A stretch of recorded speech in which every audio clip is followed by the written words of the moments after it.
हमने शुरू किया, बीच में हमने बंद किया, उसके पीछे कारण क्या?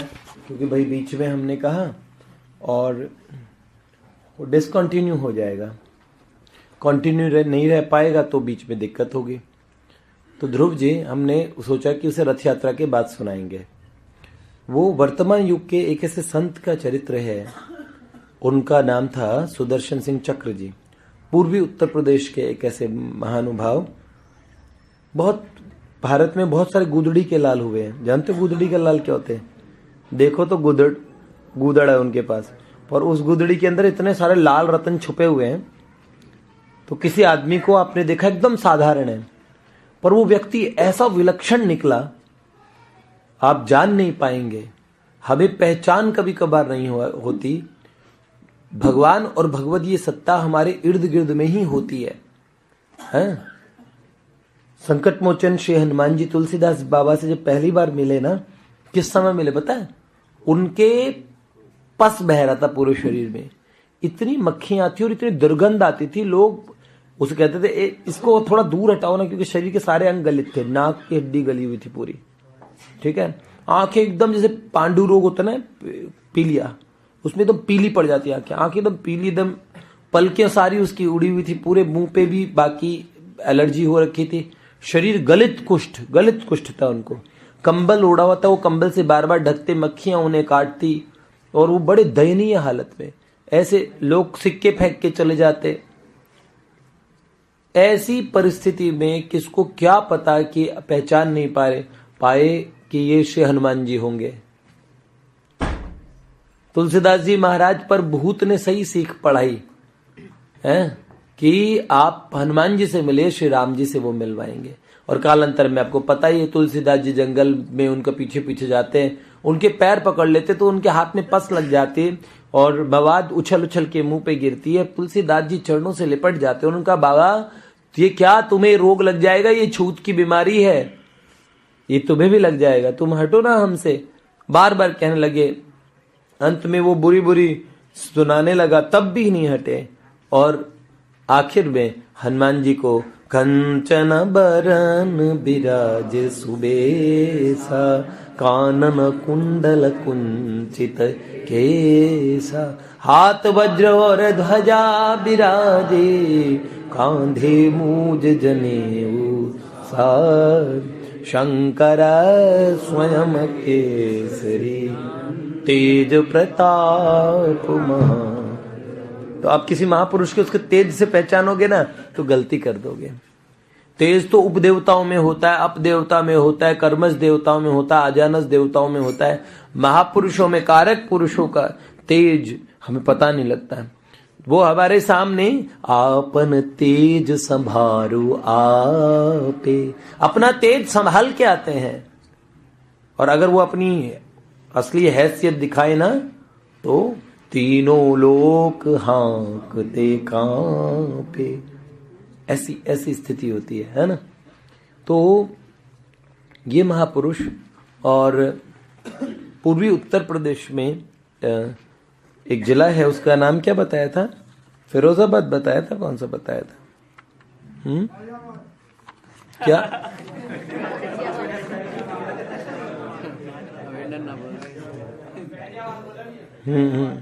फैजाबाद। तो अयोध्या के पास है, बिल्कुल सही कह रहे हैं प्रभु जी। हाँ तो हाँ जी फैजाबाद जिला है।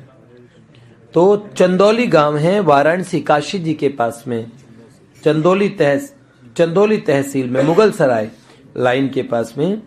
और भृगुगोत्रीय ब्राह्मणों का नहीं, उनका क्षत्रियों का और परिवार था, ठीक है वहां पे। और ठाकुर गोवर्धन सिंह जी हुए, उनके 4 पुत्र। उन 4 पुत्रों में ठाकुर राम किशोर सिंह जी के, जो हमारे चरित्र नायक जिनके बारे में हम पढ़ रहे हैं, इनका परिचय कैसे हुआ? कल्याण में इनके बड़े लेख आते हैं और नाम से आता है श्री चक्र लिखा होता है उसमें, चक्र। सुदर्शन सिंह इनका नाम था। ये ठाकुर सुदर्शन सिंह थे सुपुत्र ठाकुर राम किशोर सिंह जी के, ठीक है। इनके भाई थे, 2 भाई और थे, ठीक है। एक का नाम ठाकुर समझ सिंह और राजशेखर, और एक छोटी बहन जयंती, तो टोटल 4 भाई बहन थे ये लोग, ठीक है। अब ठाकुर रामकिशोर सिंह जो इनके पिता थे वो बड़े हेकड़ आदमी, बहुत उनकी बड़ी चलती थी, सब लोग भी बड़ा मानते थे और वो भगवती दुर्गा के भक्त थे। नवरात्रे में तो देवी का आवेश उनके अंदर में आता था। एक बार तो भगवती ने, जी सुदर्शन सिंह छोटे थे ना, तो भगवती का जब आवेश आया उनके पिता में, तो भगवती ने कहा कि इस बालक की मैं आजीवन रक्षा करूंगी, हालांकि ये मेरी साधना उपासना नहीं करेगा, लेकिन इस बच्चे की मैं रक्षा करूंगी और इसे मेरे दर्शन भी होंगे, ठीक है। बचपन से वो बच्चा बहुत छोटा था, तब से दुर्गा कवच बोलने लगा, हनुमान चालीसा अभ्यास बड़ी जल्दी याद कर लेता। बहुत छोटी सी आयु, जब अक्षरों का हल्का सा ज्ञान हुआ ना, तभी उस बच्चे को लोग दुर्गा कवच वगैरह करते देखते तो बड़े आश्चर्य में आते हैं। अच्छा, पिताजी उनको पुराण की कथाएं सुनाते रात्रि में रोज, और रामायण पढ़ पढ़ के सुनाते, रामचरितमानस। पूर्वी उत्तर प्रदेश में आप कहीं भी जाएंगे ना, वहां कोई भी चीज होती है तो मानस जी जरूर गाते हैं, मंगल भवन मंगलहारी। तुलसीदास बाबा की असीम कृपा से मानस हम लोगों को मिली। आप इतना अद्भुत ग्रंथ, आप कोई भी सांप्रदायिक आग्रह से हटके मानस पढ़िए, आपको मानस ऐसे लगेगी साक्षात श्रीमद् भागवत जी का स्वरूप है। और भी क्वचिद अन्य तो पिवा, और भी बहुत सारे शास्त्रों का, नाना पुराण निगमादि सम्मतम, ऐसी है श्री मानस।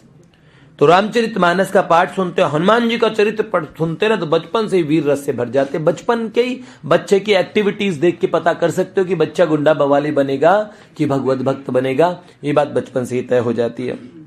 एक रात्रि में सो रहे थे सुदर्शन सिंह चक्र जी अपने घर के बरामदे में, तो उन्हें बड़ी मीठी सी पुकार सुनी, बड़ी प्यारी सी आवाज। देखो भगवान सबको पुकार रहे, कोई बड़भागी हो उन्हें सुन पड़ता है, सुन जाता है कि भगवान की पुकार सुन जाती है। तो भैया है, उन्होंने अपने पिताजी को कहा, बाबू हमें किसी ने पुकारा है। तो पिताजी ने कहा, सो जा बेटा, इतनी रात को कौन पुकारेगा, कोई नहीं पुकार रहा। लेकिन बच्चे ने कहा, नहीं मेरा नाम लेके पुकारा है, बहुत प्यार से पुकारा है। मैं जाग गया, उठ गया। पिताजी ने बोला, कोई बात नहीं, तू सो जा। फिर भी पिताजी ढूंढने जाते हैं, उनके चाचा रामाज्ञा सिंह, ठाकुर रामाज्ञा सिंह, वो आ जाते हैं। वो आके पूछते, बताओ हमारे बेटे, चाचा बड़ा प्यार करते थे। तो पिताजी से तो डरते थे, चाचा से। चाचा को बोला कि चाचा हमको और कोई बुला रहा है, हमें कोई है। इसमें तो मैंने बताया था ना, इसमें तो पूर्वी उत्तर प्रदेश की भाषा में लिखा था कि हम के बुलावत हुआ है। महादेव जी आज है नहीं है? नहीं ये नहीं है, हमरा के नहीं है, इसमें तो हम का है। हाँ ठीक है। तो उन्होंने कहा, भैया तुम भी उधर के ही हो क्या? अच्छा तभी उन्हीं के गांव के। अच्छा महादेव जी गांव के हो क्या? तो बोला भैया तुम्हें किसी ने डराया होगा।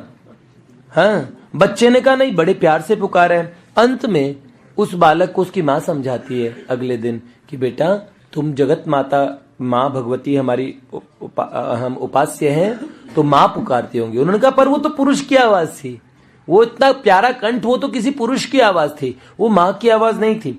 अंत में बहुत तुम पे माँ की कृपा है, असीम कृपा है। बालक के मन में ये बात बैठ गई कि नहीं, वो स्त्री की आवाज नहीं, वो किसकी आवाज है? जो कान के कोहरों में जब प्रवेश की तो मेरे मन में अमृत भर गया। मैं उससे कब उसका मुख कमल देखूंगा। अब बच्चा क्योंकि बच्चे की बात पे कोई विश्वास करता नहीं था, और बच्चा दूर दिशा में, और जहां से आवाज आती थी उसे ढूंढने के लिए बार बार निकल पड़ता था। कभी कभार उसका बालक मन रो उठता था और वो रोने लगता था, कहां पाऊंगा मैं उसे जाके जिसकी आवाज आती है। ठीक है। एक दिन जब थोड़ा सा बड़ा हुआ, एक संत को उन्होंने बात बताई।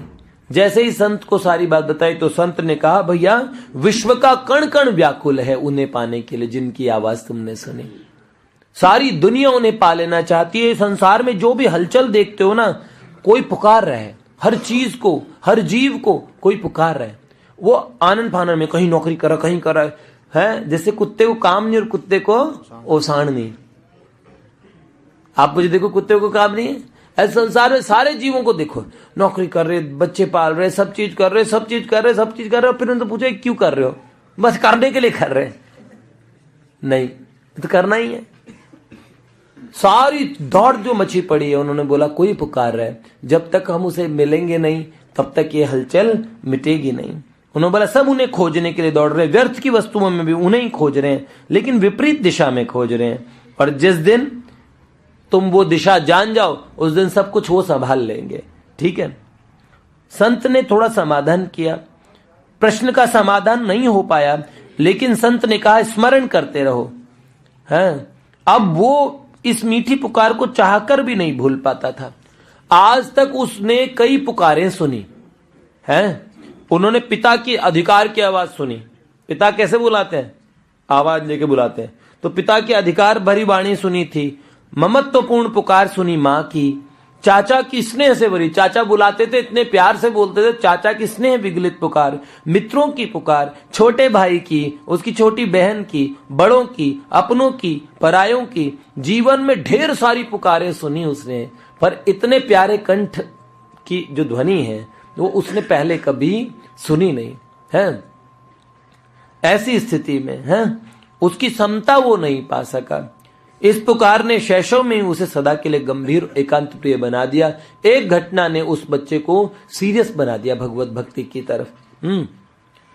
एक बार पिताजी पाठ कर रहे थे, राम ब्रह्म व्यापक जग जाना परमानंद परेश पुराना, तो उन्होंने कहा पिताजी इसका मतलब ये ना भगवान व्यापक ब्रह्म है, बहुत विशाल, सब कुछ राम जी में, सब कुछ भगवान में ही है। तो पिताजी ने देखा छोटा सा बच्चा इस चौपाई का खुद कितना अच्छा मतलब निकाला है, पर पिताजी ने कहा बचवा चुप रहा, छोट बाटा ना समझ पाई बात है, भगवान का आश्रय लो, बड़े होकर स्वयं समझ जाओगे, खुद समझ जाओगे, अभी इतनी बड़ी बड़ी बातें मत करो हैं। अच्छा, बच्चा चुप हो गया। एक बार आराध्य दुर्गा माँ के दर्शन कर रहे थे, अष्टभुजी माँ के, तो पूछने लगा ये माँ ने इतने सारे हथियार क्यों ले रखे अपने हाथ में हैं, और इनकी इच्छा से ही जब कुछ सब कुछ हो सकता है तो हथियारों की जरूरत क्या, इच्छा कर ले महिषासुर मर जाए, मर जाएगा।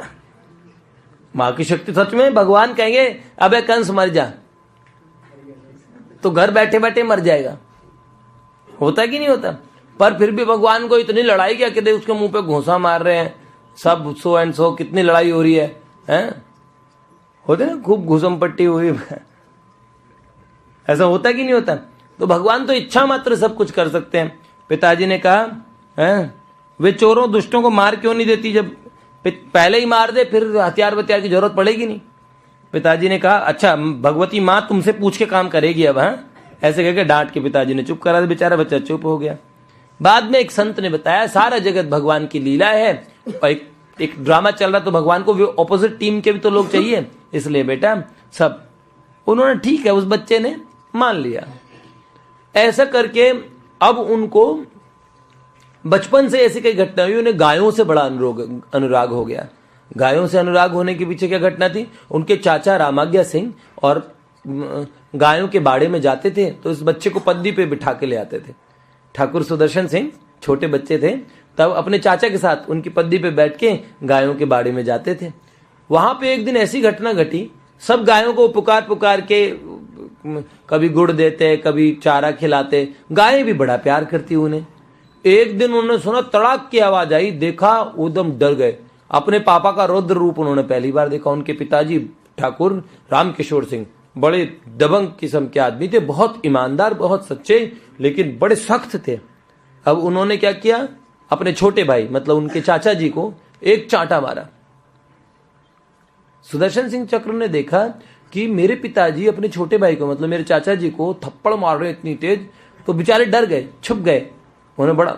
लेकिन जैसे ही ये दृश्य देखा गायों ने, सारी गौ माताएं एकदम हुंकारने लगी।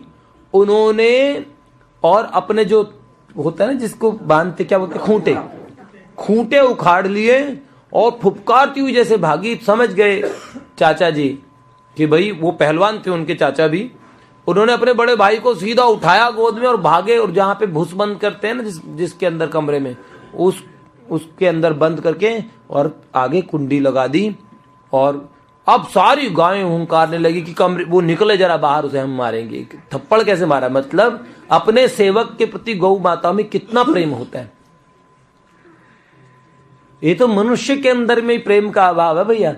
अभी हमने देखा वहां पे कि एक बंदर, कल हमने देखा न्यूज में, कल देखा परसों देखा, एक बंदर दूसरे बंदर को बचा रहा है, वो बेहोश हो गया करंट लगने से, तो भाई वो उसे काट रहा, उसे गर्दन पे, उसे फिर पानी में डुबो कि भैया तो जागे, वो जागा ना भैया। ऐसे तो मैंने कभी नहीं देखा। देखो कितना बढ़िया दृश्य, और सारे लोग वो रिकॉर्डिंग कर रहे हैं, और बंदर बेचारा अपनी बुलाने की कोशिश कर रहा है लोगों को, कुछ मदद तो करो, लेकिन कह रहे लोग। अभी मैंने एक दिन एक उसमें कार्टून देखा था अखबार में, उसमें ना एक आदमी डूब रहा होता, कहता बचाओ, हेल्प मी, सब जने फोटो खींच रहे थे उसकी, वीडियो बना रहे थे डूबने की, फिर एक माइक अलग ऐसे बचाओ जाए पूछेंगे। और मीडिया चैनल वालों को पूछे, देखिए ये आदमी मर रहा है, आप कैसे महसूस कर रहे हैं, देखिए इसकी कोई मदद के लिए कोई आगे नहीं आ रहा है, आप कैसे महसूस करते हैं? अच्छा ये मीडिया वाले कहते हैं, देखिए इंसानियत हुई शर्मसार, इंसानियत हुई शर्मसार, ये आदमी यहाँ तड़प रहा है, देखिए कैसे वीडियो कच्ची हो रही है। आप देखिए, आप बताइए भाई साहब, आप बताइए। अच्छा कैसे क्या हुआ? वो प्रश्न पूछ के वो कह रहा है मैं जल्द बाद थोड़ी 15-20 मिनट जी सकता था, पर कम वक्त हो तुम आ गए, वो भी गुंजाइश खत्म हो गई। अरे डॉक्टर को बुलाओ, कैसे बुलाओ, किसी को बुलाओ, मीडिया वाले तुम भी तो इंसान हो, वो भी रिकॉर्डिंग उतारे। ये जवान है भाई।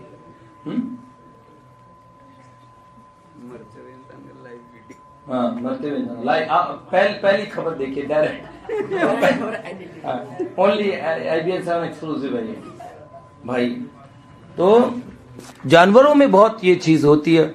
और गौ माता तो क्या, स्वामी विवेकानंद जी से किसी ने पूछा था सबसे भारत में सबसे अच्छा दूध और कौन से जानवर का है, तो स्वामी विवेकानंद जी ने बोला भैंस का।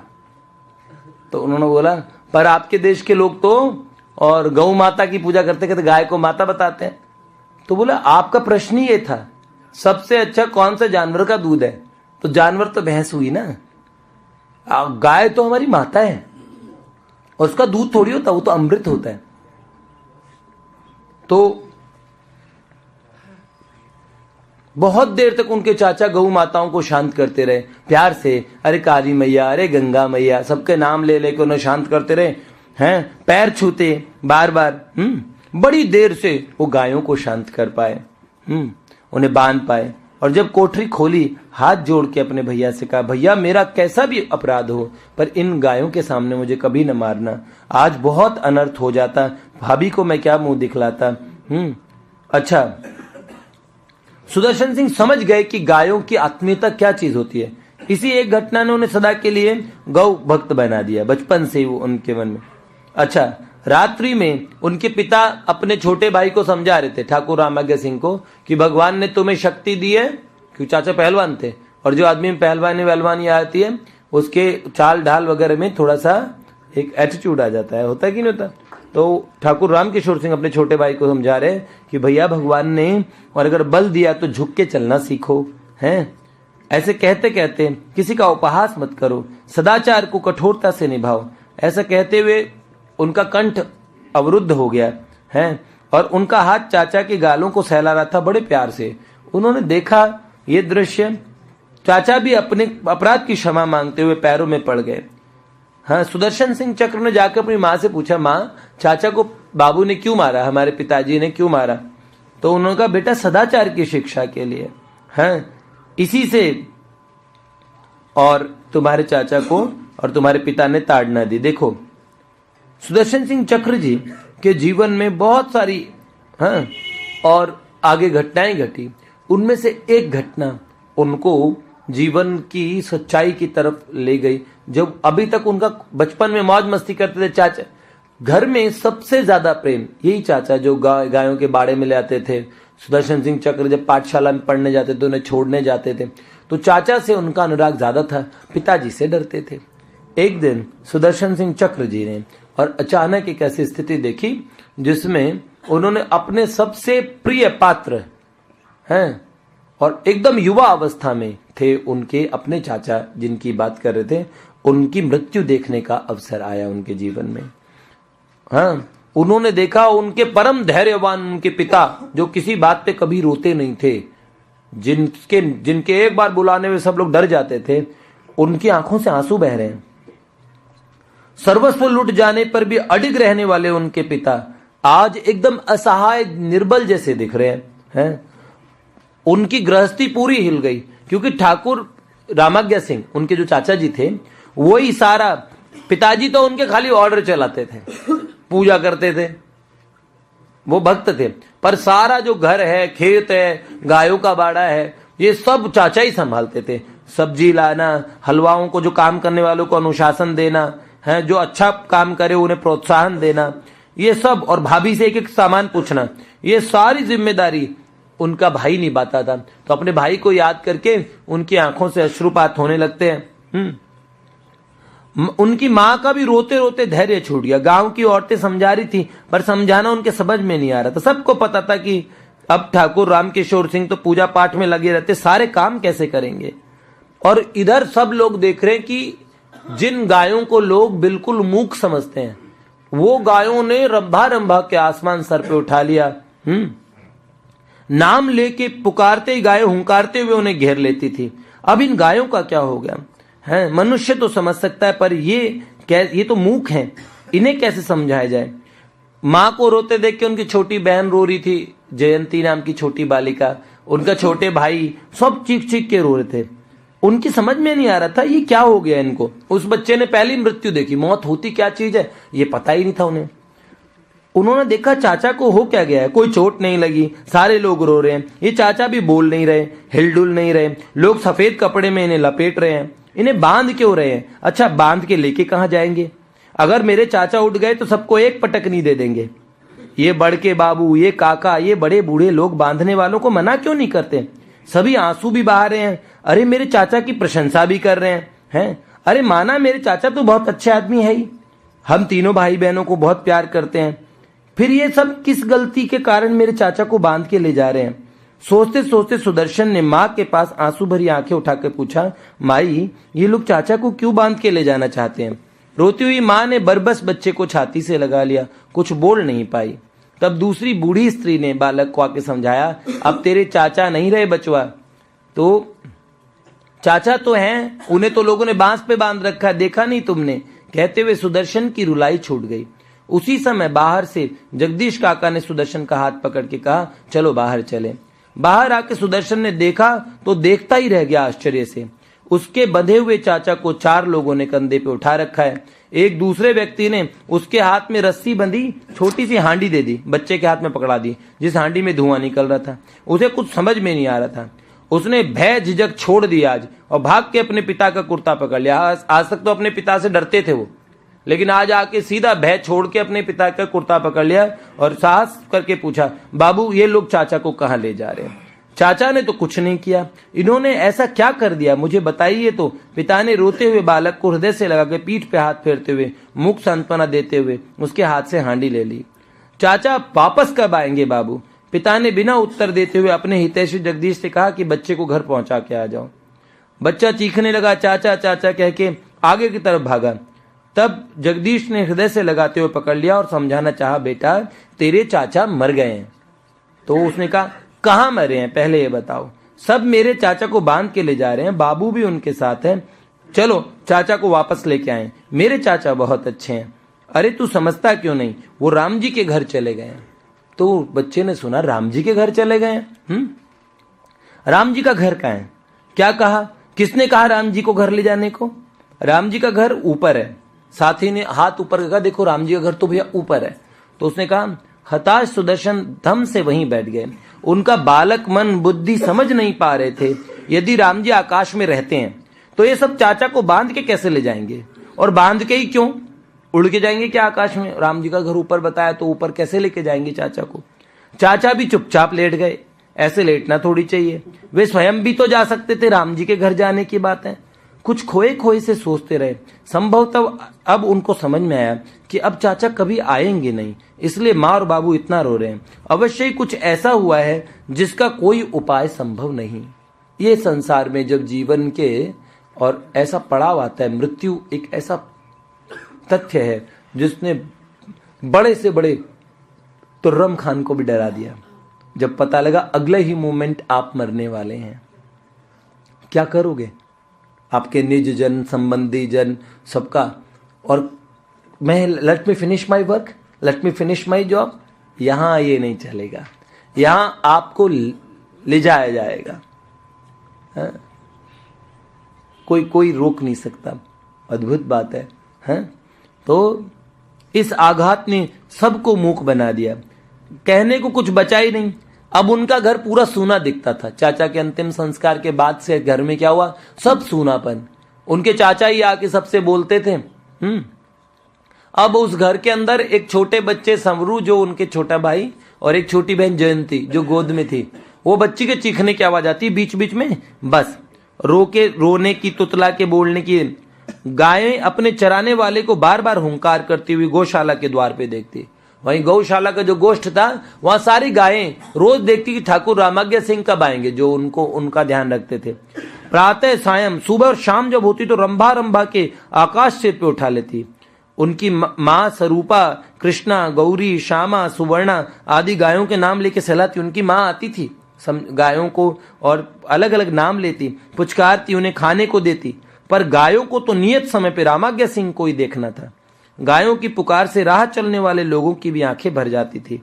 माँ स्वरूपा को वे दूध निकालने ही नहीं देती, दुलत्ती मार के दूध का पात्र गिरा देती। जिस घर में कभी दूध दही की नदियां बहती थी, आज दूध भी अलभ्य होने लगा।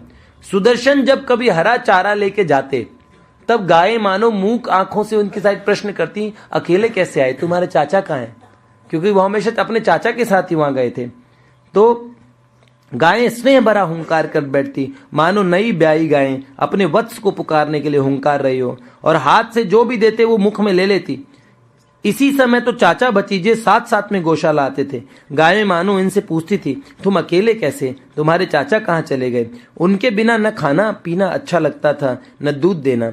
रामकिशोर सिंह भी गायों की हालत देख के, उनका करुण स्वर देख के अकुला उठते।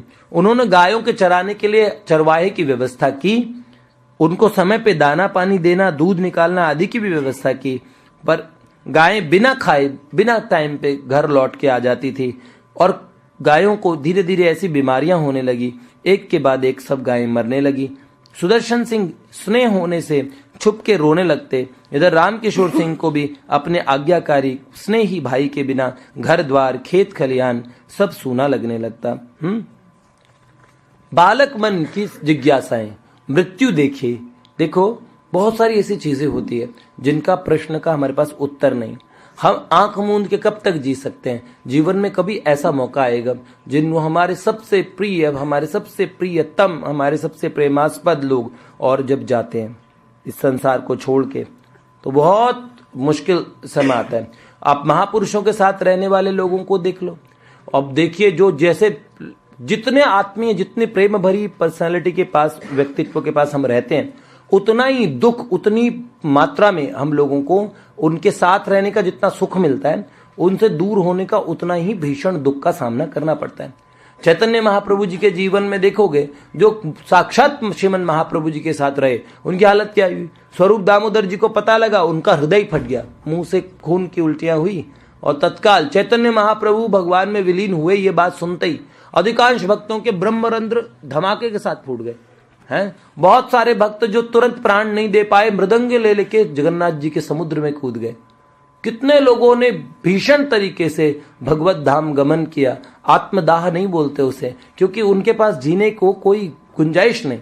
जिन्होंने प्रेम के साकार स्वरूप को आंखों के सामने देखा हो, और साक्षात भगवान जिनकी आंखों के सामने हो, और वो कभी जाएं, तो बहुत बड़ी बात होती है, हैं? चतुर्भुजदास जी हमेशा, और उन्होंने विठलनाथ और विठलनाथ गोसाई जी से बहुत प्यार करते थे। श्रीनाथ जी चतुर्भुजदास जी के साथ खेलते हैं, नित्य खेलते हैं, हाँ? लेकिन जिस समय उन्हें पता लगा विठलनाथ गोसाई जी चले गए, उनका लाला अकेले तेरे साथ में मेरे को कोई काम नहीं है। जहां गोसाई जी नहीं, पुनि ब्रज बसहु श्री विठलेश। एक बार जैसे ही ये पद गाया कि फिर हे विठलनाथ जी, आप फिर इस ब्रज में आओ, हमारे ब्रज के अंदर में फिर लाला की वो लीलाएं करवाओ। आप जब आए, क्योंकि विठलनाथ गोसाई जी गिरिराज जी की कंदरा में प्रवेश कर गए, ठाकुर जी का हाथ पकड़ के गए थे, उन्होंने स्वशरीर भगवत धाम गए, भगवान के धाम शरीर। लेकिन चतुर्भुज दास जी को बहुत समझाया, अरे तुम्हें तो उनका काम पूरा करना है, तुम्हें बहुत सारी चीज। उन्होंने कहा नहीं नहीं नहीं, ब्रज वही, और चतुर्भुज दास तो उसी ब्रज में रहेगा जहां मेरे पास श्री कृष्ण है और विठलनाथ गोसाई जी नहीं है। मुझे ऐसे श्री कृष्ण नहीं चाहिए, मुझे उनके साथ ही श्री कृष्ण चाहिए। पूरी ब्रज बसहूं श्री विठलेश। और ऐसे कह के चतुर्भुज दास जी ने प्राण त्याग दिया, जबकि उनकी आयु तो बहुत छोटी थी, उनकी आयु तो बहुत ज्यादा थी नहीं है। तो जितने परिमाण में हमें जिनके साथ का सुख मिलता है, उतने परिमाण में उनके साथ का दुख लेने के लिए तैयार होना चाहिए। बिछुरत एक प्राण हर ले ही, मिलत एक दारुण दुख दे।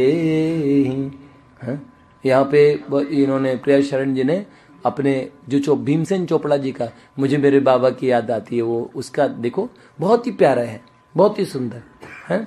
जो उन लोगों के साथ, उन आचार्य महापुरुषों के साथ रहे भैया। हाँ पट खोलिए, आइए।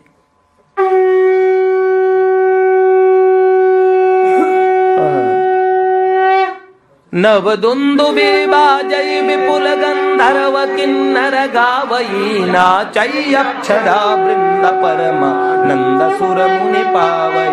भरतादि अनुज विभीषण अंगद हनुमदादि समेत, गए छत्र चामर भजन धनु असि कर्म शक्ति विराजत। श्री सहित दिनकर बंद भूषण काम बहु छवि सोहै, नव अम्बुदर बरगात अंबर पीत सुर मन मुकुटंगदादि विचित्र भूषण, अंग अंगद प्रति सजे अम्बुज नयन विशाल उरभुज जन। वैशोभा समाज सुख रतन बनई अगे, बरनई सारद शेष सुति सोरस जान। भिन्न भिन्न स्तुति करी गए सुर निज निज धाम, बंदी वेश वेद तब आए जय श्री राम।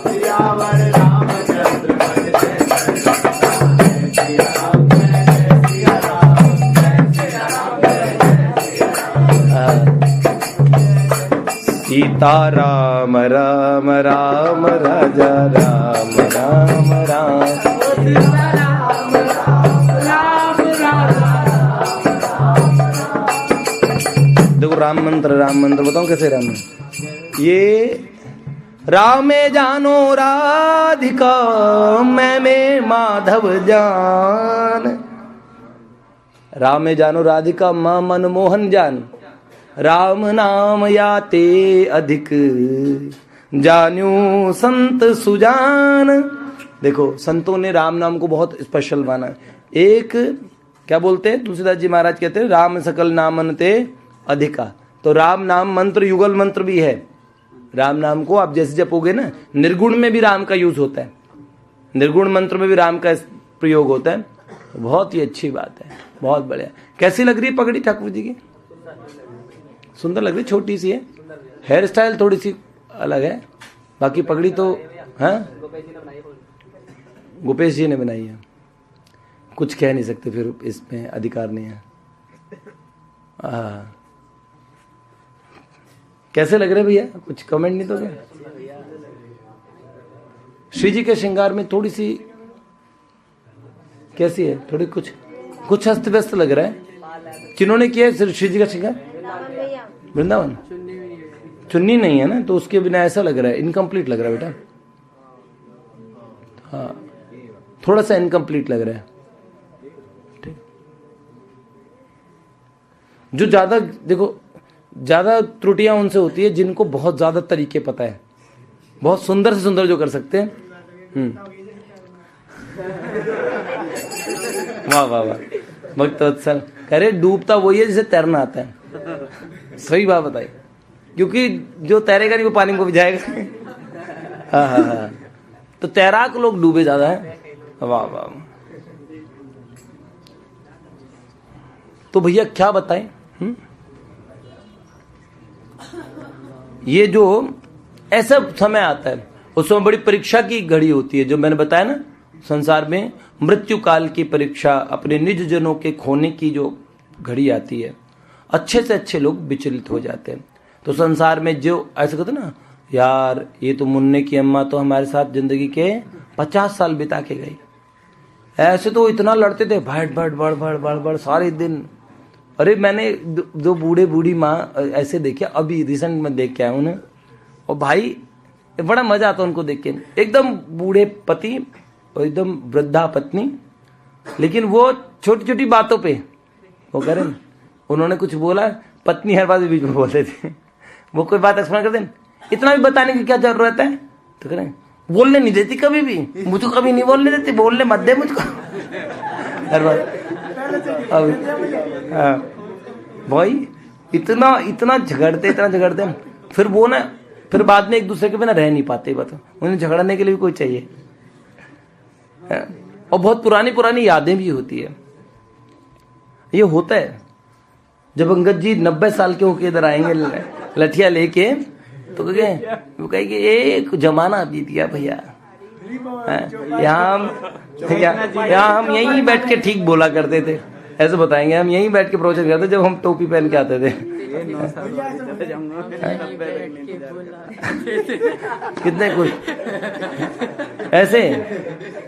तो भैया ये बात तो है, तो जो व्यतीत हुआ काल है उसके जितने भी साथी हैं, और वो सब चीज फिर उनकी स्मृति साथ रहती है, उनका जाना हम लोगों को अखरता है। ये बात सही है। हम अपनी हर चीज जो हमारे को प्राप्त है उसे बचा के रख लेना चाहते हैं, ऐसा संभव नहीं है। मैं आपको एक बात बताऊं, एक भक्त, उनका चरित्र मैं पढ़ रहा हूं, इतना प्यारा चरित्र, अभी इनका चरित्र आगे सुनोगे ना, वो आपकी भक्ति को इतना बढ़ाने वाला होगा, शायद इतना रुचिकर और इतना बढ़िया। ऐसे ही एक वर्तमान के एक भक्त का, जिन्होंने शायद 60, 70, 80 दिन तक का उपवास किया था, और फिर उन्होंने प्राण त्याग किया ओम प्रकाश जी का, ओम का। इन ओम का जो जीवन था, उनके जीवन में उन्होंने 4 पुस्तकों ने उनका जीवन बदला। उन्होंने लिखा है साधन पथ, श्रद्धेय श्री हनुमान प्रसाद पोद्दार जी की, ध्यानावस्था में प्रभु से वार्तालाप, श्रद्धेय सेठ जी श्री जयदयाल गोयनका जी, नाम जब सर्वोपरि साधन है, श्रद्धेय सेठ जी, और चौथी पुस्तक का एक नाम और था, वो भी भाई जी की है। 4 पुस्तकों ने उनका जीवन बदला। ऐसी स्थिति को उन्होंने पाया, और उन्होंने, स्टूडेंट थे वो, कैसे हॉस्टल के लड़कों को भगवान की तरफ चलाने के लिए प्रेरित किया। लेटर्स, जो उनके लेटर्स आपको भगवान की लीलाओं और भगवान की तरफ इतना जोड़ देंगे। उन्होंने बताया नाम जप से कैसे भगवान की प्राप्ति होती है, वो नाम जप कैसे करना चाहिए उसका तरीका भी बताया। बहुत सारे तरीके भगवान से मिलने के। उनके जीवन का एक अनुभव है, एक दिन उन्हें बहुत सर्दी लग रही थी। पहले उन्हें भगवान का दर्शन होता था हृदय के अंतःकरण में, दिव्य प्रकाश छा जाता था, भगवान की झलमलाती हुई ज्योति, और उसके अंदर भगवान फिर दिखते थे उन्हें। लेकिन वो कहते मुझे प्रत्यक्ष मेरी आंखों के सामने आओ। तो भगवान ने उन्हें एक बड़ा अच्छा तरीका बताया, एक महापुरुष प्रकट हुए, उन महापुरुषों ने उन्हें तरीका बताया। फिर उन्होंने उसके दर्शन के लिए, लेकिन उन्हें एक बार बहुत सर्दी लग रही थी। थोड़ी देर भी उन्होंने वो भगवान का सुमिरन एकदम प्रगाढ़ रूप से, कि बाहर की मुझे सर्दी भूल जाए, और अंतर में उनको इतना दिव्य दर्शन हुआ। उन्होंने देखा भगवान अपनी शैया पे, श्री नंद नंदन श्री कृष्ण भगवान लेटे हुए, इतनी सुंदर शैया पे ठाकुर जी के चरणों के पास पहुंचे, और ठाकुर जी कहने लगे कि हे नाथ, आपको पता है मुझे बहुत सर्दी लग रही है।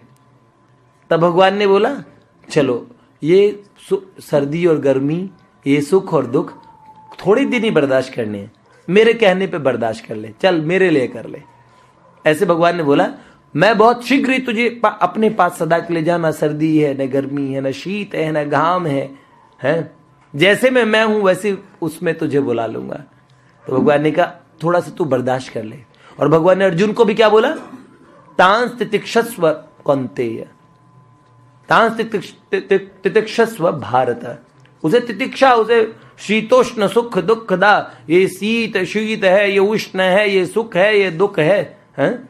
सुख आते हैं दुख आते हैं, इन आते जाते सुख दुख में हम मस्त रहते हैं, हम मस्त रहते हैं, हम मस्त रहते हैं, हम मस्त रहते हैं। कभी मान मिला जी भर भर के, कभी मान मिला जी भर भर के, अपमान मिला जी भर भर के, अपमान मिला जी भर भर के। इस मान अपमान के खेल में हम मस्त रहते हैं, हम मस्त रहते हैं। इस मान अपमान के खेल में हम मस्त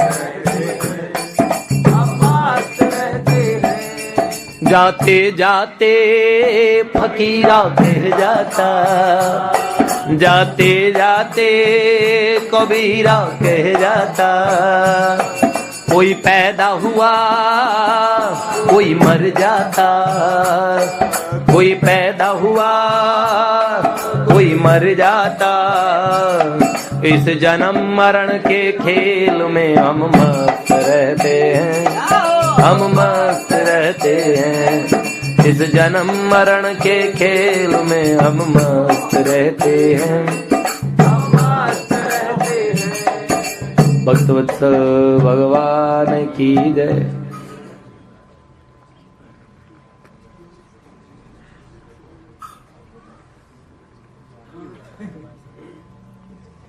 सेठ जी का आज का विचार है, भैया तुम सत्संग में लाकर बिठा दो बस। क्या कहा? तुम्हारा काम क्या है? सत्संग में लाके बिठा दो बस। 3 आदमियों के कमीशन से मुक्ति हो जाएगी मुफ्त में। 3 आदमियों के कमीशन से मुक्ति हो जाएगी, आनंद हो जाएगा, मौज हो जाएगी। तो 3 को तो तैयार करो अपने जीवन में कि वो सत्संग में बैठा दो, वो बैठ जाए। फिर वो ऐसे एक दिन के लिए आओ, वहां लड्डू बटे के आओ, 3 को गिरा दो, मुक्ति मुक्ति। भगवान कह रहे बेटा, हाँ देखिए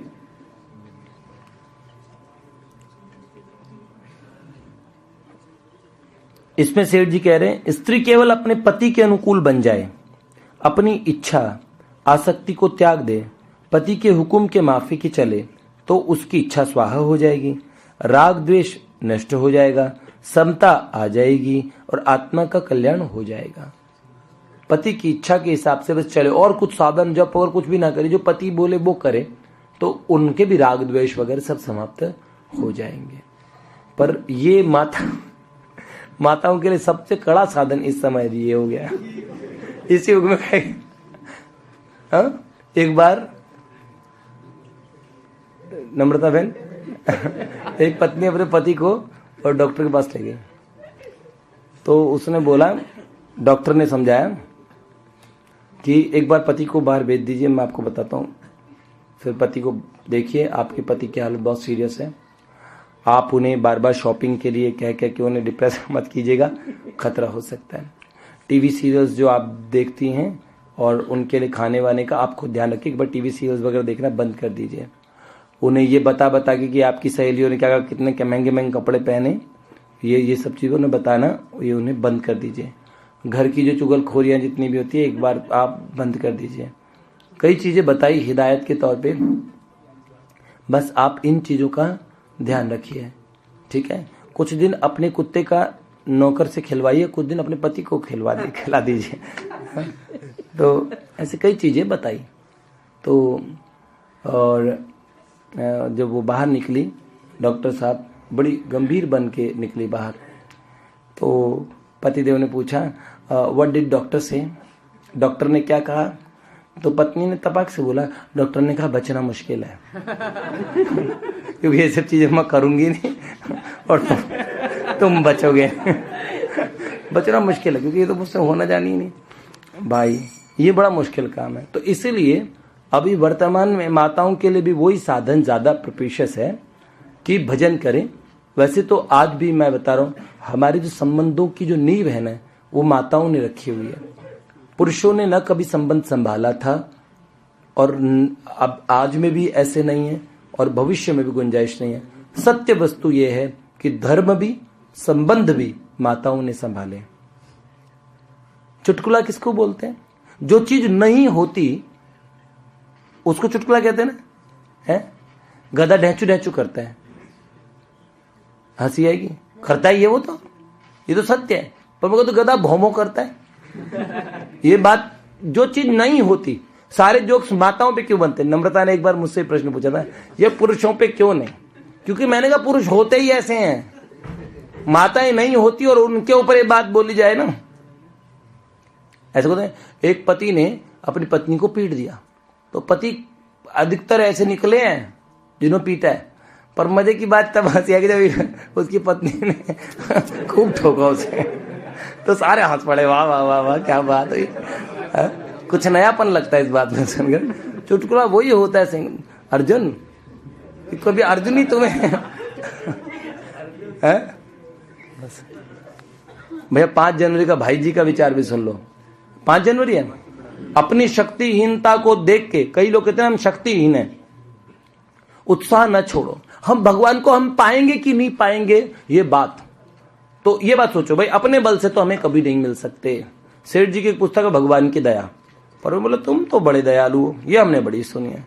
एरी मैंने हरि पतित पावन सुने, हाँ? मैंने हरि पतित पावन सुने, हाँ? हाँ,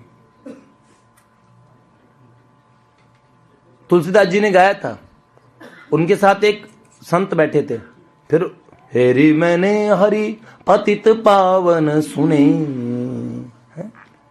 हम पतित तुम पतित पावन दो बानक बने। हम पतित और तुम पतित पावन, अच्छी जोड़ी बनी। तब एक कौन से, शायद सरस माधुरी जी कौन से संत थे, उन्होंने कहा, हाँ, तब ते कहाँ पतित नर रहो, जब से गुरु उपदेश दीनो, नाम नो का गयो। जिस दिन से गुरुदेव ने आपको रास्ता बता दिया, नाम जप का तरीका बता दिया, फिर आप कहां पापी रहे? फिर आप भगवान के नाम पे भरोसा रखिए। पाप बड़ा कि नाम बड़ा है। हम जरूर भगवान आपको पाएंगे। आपकी दया बड़ी कि हमारे पाप, हमारी अयोग्यता बड़ी कि आपकी योग्यता। तो इसलिए उत्साह न खोवो शक्तिहीनता को देख के। परमात्मा में अनंत शक्ति है, वे अपनी शक्ति तुम्हें प्रदान करने के लिए तैयार हैं। निश्चय और विश्वास के बल पर उस शक्ति को ग्रहण करने की तुम्हारी स्थिति होनी चाहिए। ये स्थिति तुम अर्जन कर सकते हो। हमें भगवान के ये लो इसको बस अंग्रेजी कक्षा की लिखेंगे, ठीक है। हम लोगों ने शुरू किया, बीच में हमने बंद किया, उसके पीछे कारण क्या? क्योंकि भाई बीच में हमने कहा और